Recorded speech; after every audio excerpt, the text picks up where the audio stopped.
নিজের বউয়ের ছবিকে যে ফেসবুকে দেয়, নিজের বউকে যে বন্ধুর কাছে পরিচিত করায়, নিজের বউকে যে মার্কেটে নিয়ে দোকানদারের সাথে বন্ধুত্ব করায়, নিজের বউকে যে নিজের বন্ধু বান্ধবের সামনে যেতে অনুমতি দেয়, সে জামাইকে দাইয়ুস বলা হয়। ঠিক কিনা কথা বলে?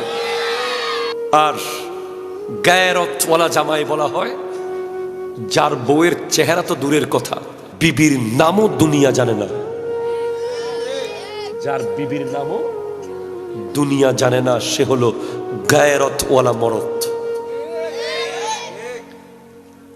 এখনকার মরদগুলোকে কি বলবেন আপনি? শ্বশুর বাড়িতে গিয়ে যদি আপনি পড়ে থাকেন, বউ তো এমনও মানবে না। এগুলো বউ মানার কিছু সিস্টেম আছে। প্রেম করে বিয়ে করলে তো বউ এমনও মানবে না। 5 বছর ধরে প্রেম করেছেন, এরপরে বিয়ে করছেন, এখন 5 বছর ধরে জামাইকে তো বউ ভালো করে ফরি ফেলাইছে আগাগোড়া। নতুন করে মানার কি আছে? মানার জন্য ইসলামকে সামনে রাখতে হবে। বিয়ে করতেছেন, বউ আনতেছেন ফেসবুক দেখে, ফেসবুকে প্রোফাইল পিকচার দেখেছেন, নাম হচ্ছে এঞ্জেল জরিনা।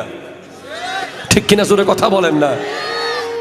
মরিনা রে মরিনা, ধরলে আমরা ছাড়ি না।